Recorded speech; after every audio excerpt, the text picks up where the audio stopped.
Oculta en los rincones más oscuros de la historia antigua, bajo gruesas capas de tiempo y lecturas superficiales, yace una narrativa de intriga, coraje y providencia divina que desafía el entendimiento común. No es solo una historia, sino un enigma, un susurro del pasado que resuena con la urgencia del fin de los tiempos. Hablamos de la reina Esther, la mujer cuyo nombre resuena con la salvación de todo un pueblo de la aniquilación inminente. Pero ¿cómo exactamente una huérfana judía, transformada en reina de un vasto imperio pagano, logró orquestar un rescate tan monumental? ¿Qué secretos se esconden tras la fachada de una historia de harén e intrigas palaciegas? Prepárense para desentrañar las capas más profundas de uno de los mayores misterios de la Biblia. Una investigación histórica que revelará no solo los hechos, sino las verdades ocultas que moldearon el destino de Israel y que resuenan hasta nuestros días. Porque, mis queridos hermanos y hermanas en Cristo, comprender a Esther no es simplemente conocer una historia antigua. Se trata de comprender la mano de Dios actuando tras bambalinas en la historia humana, un preludio de eventos aún por venir. Si buscas profundizar tu conocimiento y discernir las señales de los tiempos, este es el lugar. Suscríbete al canal, activa la campana y únete a nosotros en este viaje de descubrimiento.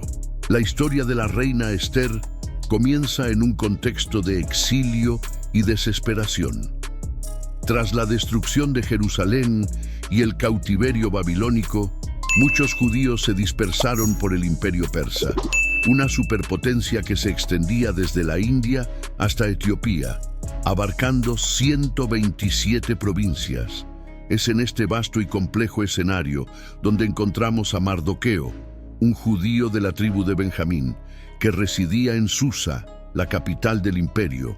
Mardoqueo tenía una sobrina huérfana, Hadasa, a quien había criado como a su propia hija. Hadasa, cuyo nombre significa mirto en hebreo, era una joven de extraordinaria belleza, pero su verdadera fuerza residía en su sabiduría y la profunda fe que Mardoqueo había cultivado en ella. El imperio persa, bajo el reinado del rey Asuero, ampliamente identificado por los historiadores como Jerjes Pilmroni, fue un crisol de culturas, religiones e, inevitablemente, tensiones políticas. Esta es la etapa donde se desarrolla el drama de Esther, una etapa que, a primera vista, parece puramente secular, pero que, bajo un análisis más profundo, revela el intrincado tapiz de la providencia divina. El punto de inflexión inicial ocurre con la deposición de la reina Vasti. El libro de Esther relata que el rey Asuero, durante un gran banquete que duró 180 días, ordenó a Vasti que apareciera y exhibiera su belleza a los príncipes y nobles. Vasti, sin embargo, se negó. Su negativa, en el contexto de una sociedad patriarcal y jerárquica, fue vista como un acto muy grave de insubordinación, no solo contra el rey, sino como un precedente peligroso para todas las mujeres del imperio. La decisión del rey de deponerla no se tomó a la ligera. Este fue el resultado de un consejo de sabios que advirtieron de las desastrosas consecuencias de tal desafío a la autoridad real. La caída de Vasti dejó una vacante en el trono persa, una vacante que misteriosamente sería ocupada por una joven judía. Este suceso, aparentemente trivial, es la primera pieza de un complejo rompecabezas, una pieza que muchos podrían ver como mera coincidencia, pero que a través de la fe se revela como una jugada estratégica de la mano invisible de Dios. Tras la deposición de Vasti, el rey Asuero, en busca de una nueva reina, ordenó que todas las vírgenes más hermosas del imperio fueran reunidas en Susa y llevadas al harén real, bajo la custodia de Hegai, el eunuco responsable de las mujeres. Hadasa, ahora conocida por el nombre persa Esther, que significa estrella, fue una de ellas. Siguiendo el consejo de Mardoqueo, Ester mantuvo en secreto su identidad judía, una decisión crucial que marcaría los acontecimientos futuros. Se sometió a un periodo de preparación de 12 meses, que incluyó tratamientos de belleza con aceites y perfumes, un ritual de purificación y embellecimiento destinado a prepararla para la noche en que sería presentada al rey. Este periodo de reclusión y transformación, aunque aparentemente inútil, fue fundamental para Ester. No solo la preparó físicamente, sino que también la dotó de la paciencia, la observación y la discreción necesarias para navegar por las complejas y peligrosas aguas de la corte persa. Su belleza, su gracia y sobre todo su inteligencia y su temperamento sereno conquistaron a Hegai y más tarde al propio rey. Ester halló favor a los ojos de todos los que la vieron, y cuando llegó su turno de ser presentada ante el rey Asuero, éste la amó más que a todas las demás vírgenes. Colocó la corona real sobre su cabeza y la proclamó reina. La ascensión de Ester al trono es un punto de inflexión. Una huérfana judía, sin parientes influyentes ni conexiones políticas, se convierte en la reina de uno de los mayores imperios de la historia. Para los escépticos, es una historia de suerte o de notable ascenso social. Para quienes buscan verdades ocultas, es un testimonio de la providencia divina. El libro de Ester es único en la Biblia por no mencionar explícitamente el nombre de Dios. Sin embargo, la ausencia de su mención no significa su ausencia en la narrativa. Al contrario, la mano de Dios se siente en cada giro, en cada coincidencia, en cada detalle que lleva a Ester al lugar correcto en el momento oportuno. Este es uno de los misterios más profundos del libro. La soberanía de Dios obrando entre bastidores, utilizando circunstancias aparentemente mundanas para cumplir sus propósitos eternos. El ascenso de Ester no fue un accidente. Fue una preparación, un posicionamiento estratégico para lo que estaba por venir. Mientras Ester se establecía como reina, Mardoqueo, su tío y mentor, permanecía cerca de las puertas del palacio, buscando noticias e información. Fue durante este periodo que descubrió un complot para asesinar al rey Asuero. Los eunucos Bigtán y Teres, porteros, planeaban matar al rey. Mardoqueo, al enterarse del plan, informó de inmediato a la reina Ester, quien a su vez se comunicó con el rey en nombre de Mardoqueo. Se investigó la conspiración, los eunucos fueron ahorcados y el acto de Mardoqueo quedó registrado en los anales del imperio. Este evento, aunque parezca un interludio, es crucial. Establece la lealtad de Mardoqueo al rey, crea un registro oficial de su importancia y, lo más importante, lo posiciona como un agente de confianza, un hombre que, en el futuro, sería recordado por su servicio. La providencia divina, una vez más, teje su red, preparando el terreno para la gran crisis que se avecinaba. La verdadera amenaza, el genocidio inminente, emerge en la figura de Amán el Agageo. Amán era un funcionario de alto rango, promovido por el rey Asuero por encima de todos los demás príncipes. El rey había ordenado a todos sus siervos que se inclinaran y se postraran ante Amán.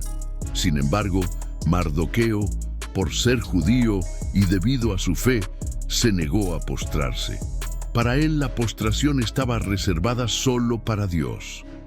La negativa de Mardoqueo, de conocimiento público, enfureció a Amán. Su ira no se limitó a Mardoqueo, se extendió a todo el pueblo judío. Amán, impulsado por un odio profundo y prejuicioso, decidió no solo castigar a Mardoqueo, sino exterminar a todos los judíos que vivían en todas las provincias del imperio persa. Echó Pur, que significa suertes, para determinar el día más propicio para llevar a cabo su plan genocida. La suerte cayó el día 13 del 12º mes, el mes de Adar. Con el día determinado, Amán se dirigió al rey Asuero con una propuesta insidiosa. Describió a cierto pueblo, sin mencionar a los judíos, como dispersos y separados entre los pueblos de todas las provincias del reino, cuyas leyes eran diferentes a las de los demás pueblos y que no obedecían las leyes del rey. Argumentó que no era ventajoso para el rey tolerarlos. Para sellar el trato, Amán ofreció 10,000 talentos de plata para las tesorerías del rey, una suma astronómica equivalente a cientos de toneladas de plata, lo que demuestra la profundidad de su odio y su determinación. El rey, sin cuestionar la identidad del pueblo ni las verdaderas intenciones de Amán, se quitó el anillo y se lo dio a Amán, otorgándole autoridad para hacer lo que quisiera. Se escribieron decretos y se enviaron a todas las provincias del imperio, ordenando que en la fecha señalada, todos los judíos, jóvenes y ancianos, niños y mujeres, fueran asesinados, destruidos y exterminados, y sus posesiones saqueadas. La noticia del decreto causó gran consternación y luto entre los judíos de todo el imperio. En Susa, Mardoqueo, al enterarse del decreto, rasgó sus vestiduras, se vistió de cilicio y ceniza y salió a la ciudad, llorando a gritos con gran y amargo lamento. La situación era desesperada. Un decreto real, sellado con el anillo del rey, era irrevocable según la ley persa. El pueblo judío estaba al borde del exterminio. Es aquí donde Esther, la reina, la huérfana, la judía, es llamada a la acción. Estaba en el palacio, aparentemente a salvo, pero le llegó la noticia del luto de Mardoqueo. Le envió ropa a Mardoqueo para que se quitara el cilicio, pero él se negó. Entonces Esther envió a Hatac, uno de sus eunucos, a preguntarle a Mardoqueo qué estaba sucediendo y por qué estaba tan angustiado. Mardoqueo le reveló a Hatac todo el plan de Amán, la cantidad de dinero que había prometido de los tesoros del rey y el contenido del decreto que se había publicado para la destrucción de los judíos. También le dio a Hatac una copia del decreto para que se la mostrara a Esther y le ordenara que fuera al rey a interceder por su pueblo. La respuesta de Esther a Mardoqueo, a través de Hatac, revela la gravedad de la situación y el peligro que enfrentaba. Ella explicó que cualquier persona, hombre o mujer, que fuera al rey en el patio interior sin ser llamado, tenía una sola ley: la muerte, a menos que el rey le extendiera el cetro de oro. Y ella no había sido citada ante el rey durante 30 días. Esta es una información crucial que muchos podrían pasar por alto. Esther no estaba en una posición de poder absoluto. Ella era una reina, sí, pero su vida estaba sujeta a los caprichos del rey y a las rígidas leyes del palacio. Acudir al rey sin ser invitada fue un acto de desafío que podría costarle la vida. El temor de Esther era real y justificado. La respuesta de Mardoqueo a Esther es uno de los pasajes más poderosos y proféticos del libro. Le envió este mensaje: no pienses que solo tú, entre todos los judíos, escaparás en el palacio del rey, porque si callas en este momento, el alivio y la liberación para los judíos surgirán de otro lugar, pero tú y la familia de tu padre perecerán. Y quién sabe si has llegado a tu posición real para un momento como este. Las palabras de Mardoqueo son un llamado a la acción, un recordatorio de la responsabilidad de Esther y sobre todo una profunda declaración de fe en la providencia de Dios. No dice que Dios pueda actuar, sino que el alivio y la liberación para los judíos surgirán de otro lugar. La pregunta no era si el pueblo judío se salvaría, sino si Esther sería el instrumento de Dios para esa salvación. La pregunta final: ¿y quién sabe si para un momento como este has venido al reino? Es una interpelación directa del propósito divino en la vida de Esther. Ella estaba allí por una razón, un propósito que trascendía su propia seguridad y comodidad. Las palabras de Mardoqueo tuvieron un profundo impacto en Esther. Envió su respuesta a Mardoqueo: «Ve, reúne a todos los judíos que están en Susa y ayunen por mí. No coman ni beban durante 3 días, ni de noche ni de día. Mis doncellas y yo ayunaremos también. Y así iré al rey, aunque sea ilegal. Y si perezco, perezco». Esta declaración es un testimonio de la valentía y la fe de Esther. Estaba dispuesta a arriesgar su vida, no por ambición personal, sino por la salvación de su pueblo. El ayuno de 3 días, una práctica común en la Biblia para momentos de gran aflicción y súplica a Dios, demuestra la seriedad de su decisión y su total dependencia de la intervención divina. Esther no confiaba en su belleza ni en su posición. Confió en Dios. Tras 3 días de ayuno, Esther, vestida con sus ropas reales, se dirigió al patio interior del palacio, frente a la cámara del rey. El riesgo era inmenso. Si el rey no extendía el cetro de oro, su vida estaría en juego. La tensión en ese momento era palpable. El destino de todo un pueblo dependía de un solo gesto, de una sola decisión del rey. El rey, sentado en su trono real, vio a la reina Esther de pie en el patio y, para alivio de todos, halló gracia ante los ojos del rey, quien le extendió el cetro de oro que sostenía en la mano. Esther se acercó y tocó la punta del cetro. La providencia divina, una vez más, actuó con decisión. El corazón del rey se inclinó y la vida de Esther fue salvada. El rey entonces le preguntó a Esther: «¿Qué tienes, reina Esther, y cuál es tu petición? Hasta la mitad del reino te será dada». Esta es una oferta extraordinaria, una demostración del afecto del rey por Esther. Sin embargo, Esther no reveló su petición de inmediato. En cambio, invitó al rey y a Amán a un banquete que había preparado. Esta es la primera de sus tácticas sutiles e ingeniosas. Esther no actuó impulsivamente. Demostró sabiduría y paciencia, creando una atmósfera de intimidad y favor antes de presentar su crucial petición. En un mundo de intriga y poder, la sutileza era un arma poderosa. En el banquete, el rey volvió a preguntarle a Esther cuál era su petición, prometiendo concederla. Pero Esther, para sorpresa del rey y de Amán, volvió a retrasar su petición, invitándolos a otro banquete al día siguiente. Este segundo retraso es aún más intrigante. ¿Por qué Esther no reveló su petición de inmediato? Las teorías varían. Algunos sugieren que estaba esperando el momento perfecto, generando tensión y el favor del rey. Otros creen que estaba esperando una intervención divina aún más clara. Es posible que estuviera observando a Amán, notando su creciente arrogancia y confianza en sí mismo, lo cual sería su propia ruina.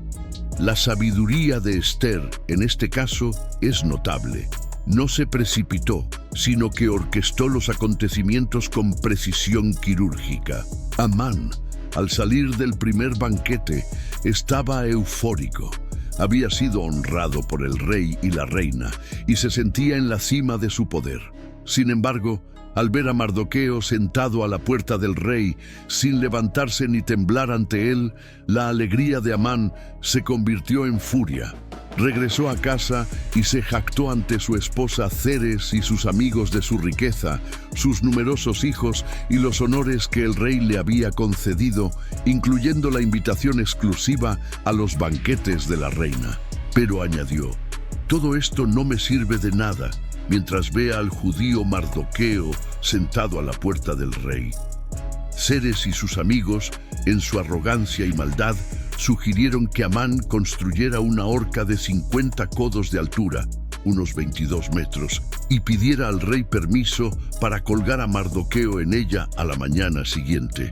La idea agradó a Amán y mandó construir la horca. La ironía aquí es profunda y oscura.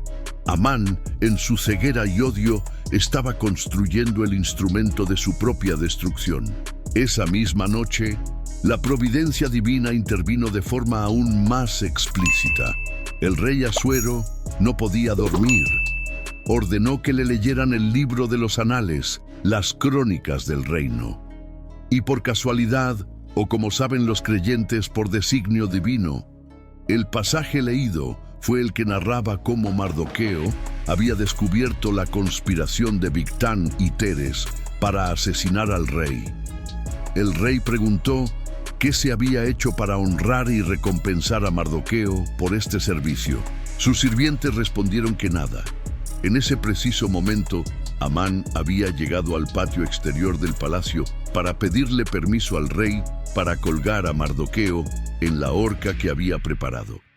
El rey Asuero preguntó a sus sirvientes quién estaba en el patio. Respondieron que era Amán. El rey le ordenó entrar. Entonces, el rey le preguntó a Amán: ¿qué se hará con el hombre a quien el rey se complace en honrar? Preguntó Amán. En su arrogancia, creyó que el rey se refería a sí mismo. Imaginó que el rey quería honrarlo. Así que sugirió: para el hombre a quien el rey se complace en honrar, que se traigan las vestiduras reales que el rey suele usar, y el caballo que el rey suele montar, y que se le coloque la corona real, y que las vestiduras y el caballo se den a uno de los príncipes más nobles del rey, para que vista al hombre a quien el rey se complace en honrar, lo guíe a caballo por las calles de la ciudad y proclame ante él: así se hará con el hombre a quien el rey se complace en honrar. La visión de Amán era una visión de su propia gloria. Para su horror y desesperación, el rey le dijo a Amán: date prisa, toma las vestiduras y el caballo, como dijiste, y hazlo con Mardoqueo el judío, que se sienta a la puerta del rey. No omitas nada de lo que has dicho. La conmoción de Amán debió ser inmensa. Aquel a quien planeaba colgar ahora tenía que honrar públicamente y de una manera que él mismo había ideado. Amán se vio obligado a vestir a Mardoqueo con vestiduras reales, montarlo en el caballo del rey y guiarlo por las calles de Susa, proclamando su honor. Tras este humillante suceso, Mardoqueo regresó a la puerta del rey, mientras Amán corría a casa, avergonzado y con la cabeza cubierta, para contarle a Zeres y a sus amigos todo lo que le había sucedido. Ellos, que previamente le habían aconsejado construir la horca, ahora le advertían: si Mardoqueo, ante quien has comenzado a caer, es de la estirpe de los judíos, no lo vencerás, pero sin duda caerás ante él. La caída de Amán estaba cerca. En el segundo banquete, el rey Asuero volvió a preguntarle a Ester cuál era su petición, prometiéndole concedérsela. Esta vez, Ester estaba lista. Respondió: si he hallado gracia ante tus ojos, oh rey, y si al rey le place, que se me conceda la vida por mi petición y que mi pueblo por mi ruego. Porque hemos sido vendidos, yo y mi pueblo, para ser destruidos, asesinados y aniquilados. Y si nos hubieran vendido como siervos y siervas, habría guardado silencio, aunque el adversario no pudiera compensar al rey. La revelación de Ester fue un doble golpe. No solo suplicó por su vida, sino que reveló que ella misma, la reina, era judía y por lo tanto estaba bajo la misma pena de muerte. El rey Asuero, conmocionado y furioso, preguntó: ¿quién es y dónde está el que se ha atrevido a hacer semejante cosa? Ester, señalando a Amán, declaró: el adversario y enemigo es este malvado Amán. La acusación de Ester fue un momento de intenso drama. Amán se sintió abrumado por el terror en presencia del rey y la reina. El rey, enfurecido, se levantó del banquete y fue al jardín del palacio para calmarse y reflexionar. Amán, consciente de su inminente ruina, se quedó para implorar por su vida a la reina Ester. Mientras el rey estaba en el jardín, Amán, desesperado, se echó sobre la cama donde Ester yacía implorando clemencia. Cuando el rey regresó del jardín del palacio y vio a Amán sobre la cama de Ester, su furia aumentó. exclamó. ¿Acaso también forzará a la reina delante de mí en mi propia casa? Apenas el rey había dicho estas palabras, los sirvientes le cubrieron el rostro. Harbona, uno de los eunucos que servía al rey, intervino oportunamente y dijo: «Miren, la horca de 50 codos de altura que Amán hizo para Mardoqueo, quien habló bien del rey, está en la casa de Amán». El rey ordenó: «¡Cuélguenlo!». Y así Amán fue colgado en la horca que había preparado para Mardoqueo.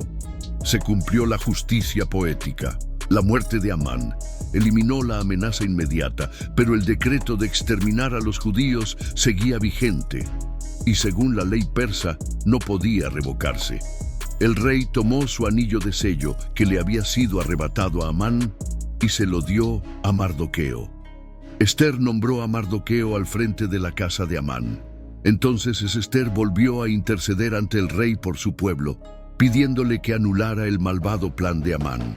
El rey Asuero les dijo a Ester y Mardoqueo: «Miren, he entregado a Ester la casa de Amán y lo han colgado en la horca porque extendió su mano contra los judíos.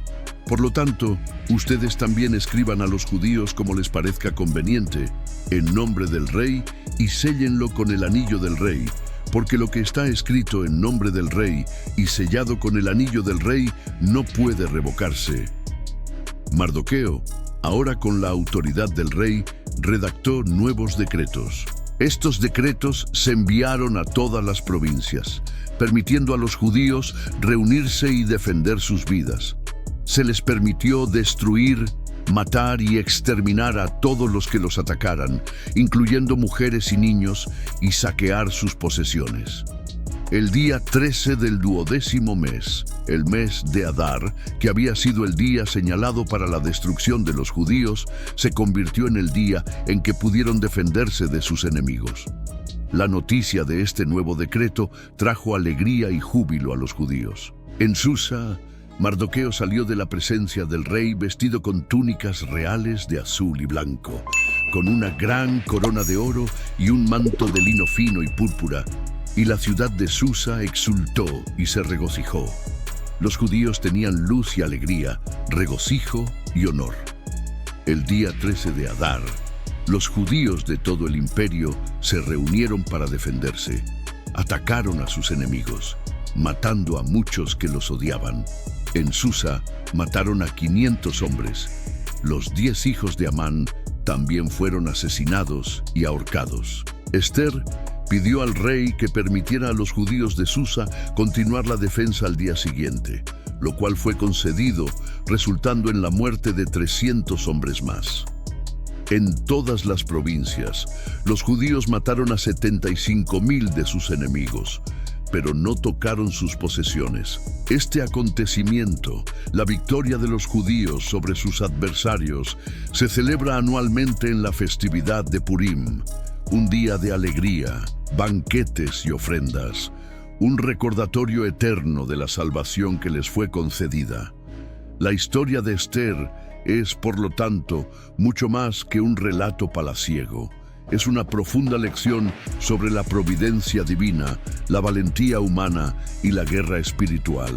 El libro de Ester, aunque no menciona explícitamente a Dios, está impregnado de su presencia.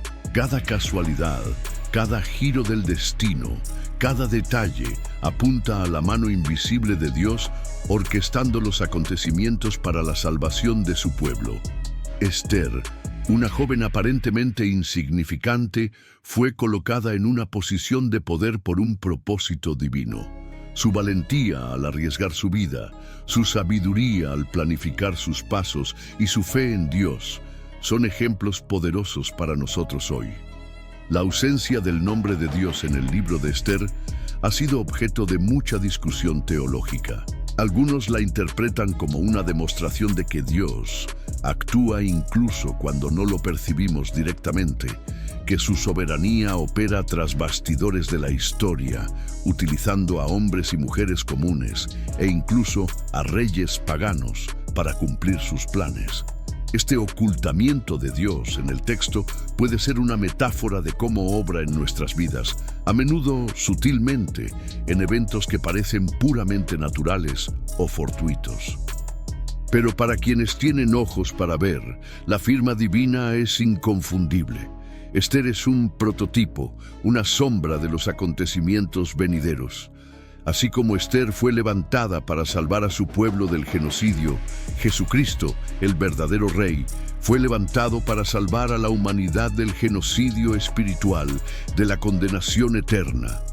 La historia de Esther nos recuerda que incluso en los momentos más oscuros, cuando la amenaza parece abrumadora y la esperanza parece perdida, Dios tiene el control.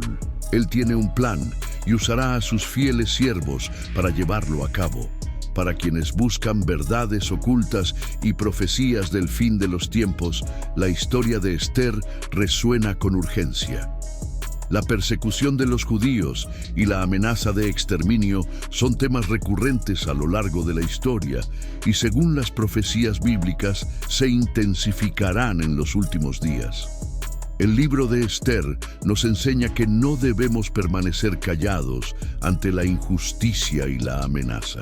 Así como Mardoqueo retó a Esther a actuar, estamos llamados a estar vigilantes, a orar y a intervenir cuando la verdad y la justicia están en juego. La historia de Esther es un recordatorio de que Dios puede usar a cualquier persona en cualquier posición para cumplir sus propósitos.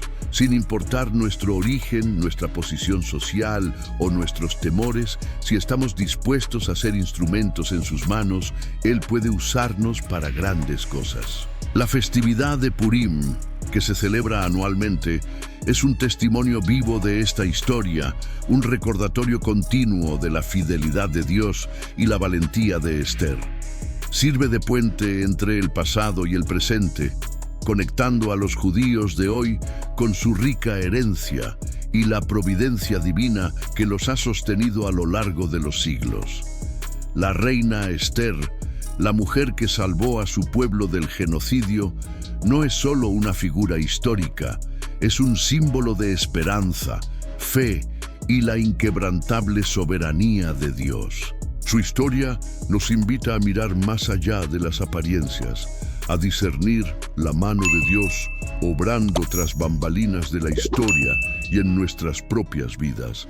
En un mundo cada vez más complejo e incierto, donde las amenazas de persecución y conflicto parecen omnipresentes, la narrativa de Esther es un faro de luz que nos recuerda que Dios está en el trono y que sus planes prevalecerán.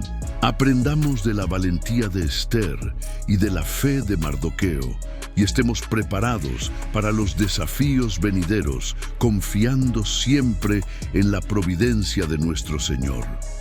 Si esta profunda investigación histórica te identificó, si sientes que juntos hemos desvelado un poco más de los misterios de la palabra de Dios, no te guardes este conocimiento.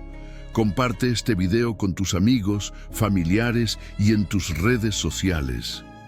Deja tu comentario abajo con tus reflexiones y preguntas. Y sobre todo, si aún no lo has hecho, suscríbete al canal Biblia en Sombras y activa la campanita para no perderte ninguna de nuestras próximas exploraciones sobre las verdades ocultas de las Escrituras y las profecías que definen el fin de los tiempos. Tu camino de fe y conocimiento continúa aquí con nosotros. Que la gracia y la paz de nuestro Señor Jesucristo estén con todos ustedes. Pero la historia de Esther, aunque completa en sí misma, también es una puerta a una comprensión más profunda de la acción divina y la naturaleza humana. Nos obliga a preguntarnos, ¿cuántas Esthers hay entre nosotros hoy? ¿Cuántas personas, en posiciones aparentemente insignificantes o inesperadas, están siendo preparadas, moldeadas y posicionadas por Dios para momentos cruciales? La providencia divina no se limita a grandes palacios y antiguos reinos. Ella opera en cada aspecto de nuestras vidas, a menudo de maneras tan sutiles que solo las discernimos en retrospectiva. considere la complejidad del plan de Dios. No fue un evento aislado, sino una serie de incidentes que culminaron en la salvación. Desde la negativa de Vasti, que le abrió la puerta a Esther, hasta el insomnio del rey, que lo llevó a leer los anales y descubrir la fidelidad de Mardoqueo, cada pieza encajó con precisión milimétrica. Esto nos enseña una lección vital sobre la paciencia y la confianza. A menudo, en nuestras propias vidas, vemos fragmentos de eventos sin comprender el panorama completo. Deseamos soluciones instantáneas, respuestas inmediatas, pero la historia de Esther nos recuerda que Dios obra en su propio tiempo, construyendo un intrincado tapiz donde cada hilo tiene su propósito. El papel de Mardoqueo es igualmente crucial y a menudo subestimado. No era ni rey ni reina, ni siquiera un noble de alto rango. Era un hombre sencillo, un exiliado, un guardián. Sin embargo, su fe, sabiduría y valentía fueron los pilares que sostuvieron a Esther. Él fue quien la instruyó, quien la retó a actuar, quien le recordó su verdadera identidad y propósito. Esto nos lleva a reflexionar sobre la importancia de la mentoría y la comunidad de fe. ¿Con qué frecuencia subestimamos el impacto de un consejo sabio, una palabra de aliento, un desafío amoroso de alguien en nuestro camino? Mardoqueo representa esta figura esencial, el guía que nos ayuda a ver más allá de nuestros miedos y a abrazar nuestro destino. Pero la historia también aborda la oscuridad de la maldad humana a través de la figura de Amán. Amán no era solo un villano, era la personificación del odio irracional, el prejuicio arraigado y la sed de poder. Su arrogancia y orgullo lo cegaron, lo que lo llevó a planear un genocidio que afectó no solo a Mardoqueo, sino a todo un pueblo. El auge de figuras como Amán en los tiempos bíblicos y modernos sirve como una advertencia constante. El odio, si no se controla, puede propagarse como un cáncer, amenazando la existencia misma de la civilización.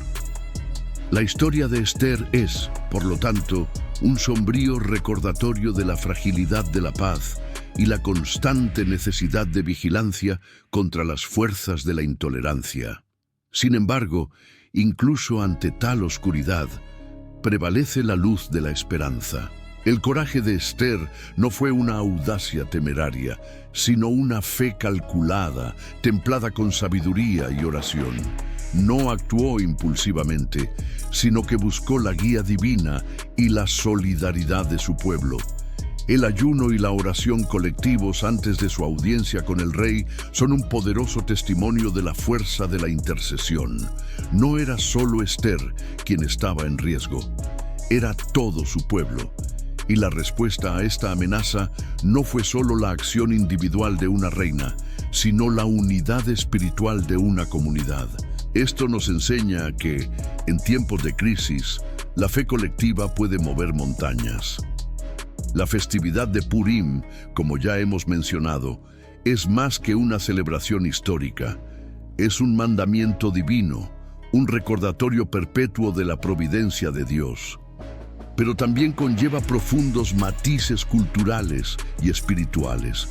El acto de disfrazarse, dar regalos a los pobres, compartir comidas festivas, todo esto sirve para subvertir la oscuridad de la amenaza de Amán y transformarla en alegría. Es una celebración de inversión, donde la tristeza se convierte en júbilo, el duelo en danza. Esto nos invita a reflexionar sobre cómo transformamos nuestras propias adversidades.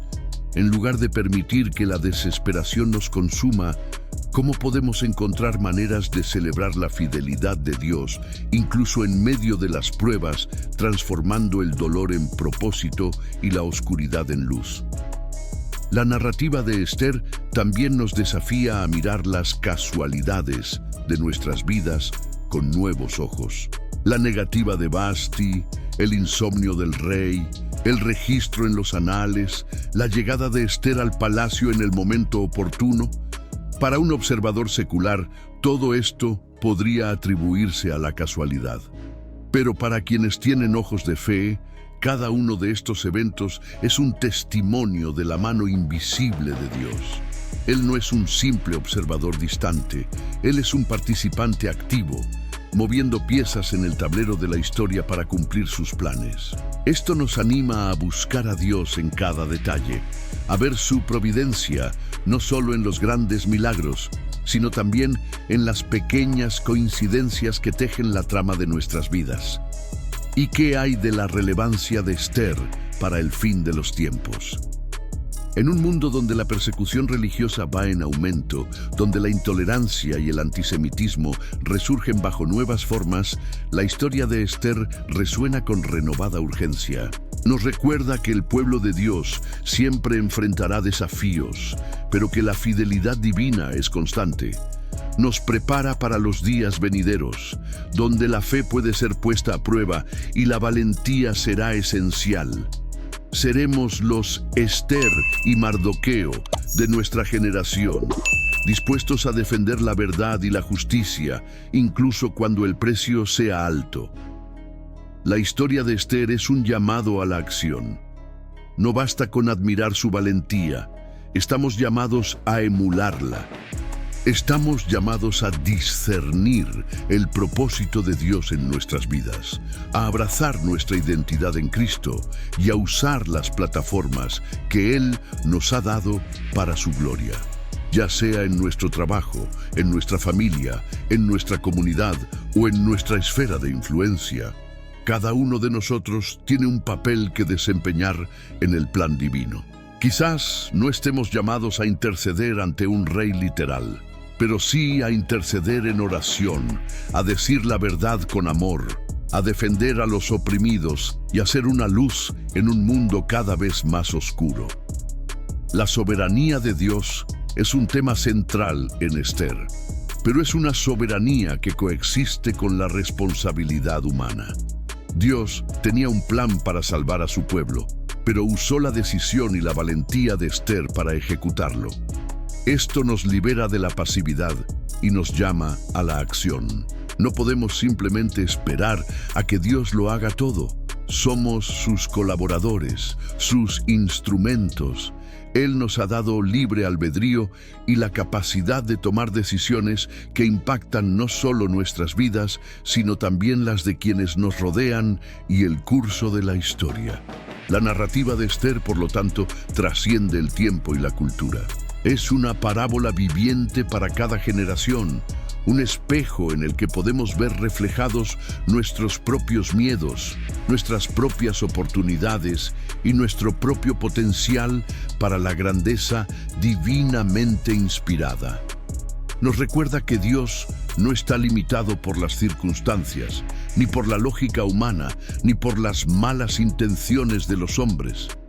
Él es el Señor de la historia y sus planes prevalecerán. Que esta profunda reflexión sobre la reina Esther y la providencia divina nos inspire a vivir con mayor fe, valentía y propósito. Profundizando aún más, podemos extraer valiosas lecciones sobre el liderazgo, tanto el ejercido por Esther como por Mardoqueo. El liderazgo de Esther no fue impuesto. Fue un liderazgo de servicio, nacido de la necesidad y un sentido de responsabilidad hacia su pueblo. No buscó el poder, sino que lo utilizó para un propósito mayor.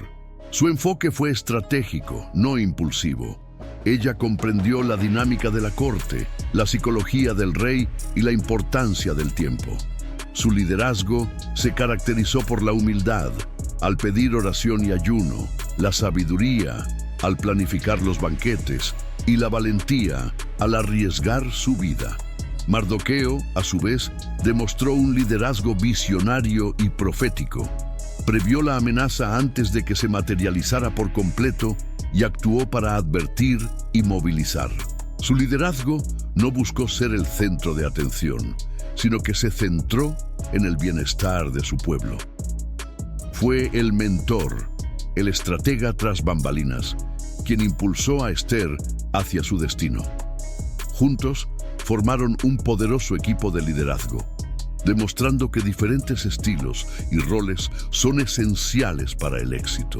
Esto nos hace reflexionar sobre los modelos de liderazgo que necesitamos en nuestros días. Líderes que sirvan, que inspiren, que actúen con sabiduría y que estén dispuestos a afrontar el peligro por el bien común. Consideremos también la psicología de la corte persa, un entorno de intriga, adulación y peligro constante. La historia de Esther no solo revela la providencia divina, sino que también ofrece una visión de la complejidad de las relaciones humanas y el poder. El rey Asuero, aunque poderoso, era fácilmente influenciable y a veces incluso ingenuo. Amán era la personificación de la megalomanía y el prejuicio. La corte era un hervidero de pasiones humanas, donde la vida y la muerte podían decidirse por capricho real. En este contexto volátil, la fe y la sabiduría de Esther y Mardoqueo brillaron aún más, demostrando que la integridad y la confianza en Dios pueden prevalecer incluso en los entornos más hostiles. La historia aborda el tema de la identidad de manera profunda. Esther, una judía exiliada, ocultó sus orígenes por un tiempo, pero en el momento crucial, Mardoqueo la reta a aceptar su verdadera identidad. Si callas en este momento, el alivio y la liberación para los judíos surgirán de otro lugar, pero tú y la familia de tu padre perecerán. Y quién sabe si para un momento como este has llegado a tu posición real. Esther 4:14. Esta es una pregunta que resuena a través de los siglos para cada uno de nosotros. ¿Cuál es nuestra verdadera identidad? ¿Vivimos conforme al propósito para el que fuimos creados? ¿Estamos dispuestos a abrazar nuestra identidad en Cristo y defender la verdad, incluso si eso implica riesgo y sacrificio? La cuestión del silencio de Dios también es un interesante punto de reflexión en la historia de Esther. A diferencia de muchos otros libros bíblicos, el nombre de Dios no se menciona explícitamente en el libro de Esther. Sin embargo, su presencia es innegable en cada giro de la trama. Él opera entre bastidores, moviendo las piezas, orquestando los acontecimientos. Esto nos enseña que el silencio de Dios no siempre significa su ausencia. A menudo, es en medio del silencio donde su mano obra con mayor misterio y poder. Es una invitación a la fe implícita, a reconocer su mano incluso cuando no lo vemos ni lo oímos explícitamente. Finalmente, la narrativa de Esther es un vívido recordatorio de la justicia divina. Amán, el archienemigo del pueblo judío, es colgado en la misma horca que preparó para Mardoqueo. Esta es una poderosa ilustración del principio bíblico de que todo lo que el hombre sembrare, eso también segará. Gálatas 6:7. La justicia de Dios, aunque a veces parezca demorada, siempre prevalece. Nos asegura que en un mundo donde la injusticia a menudo parece triunfar, existe un Dios justo que ve, que escucha y que, a su debido tiempo, traerá retribución y restauración.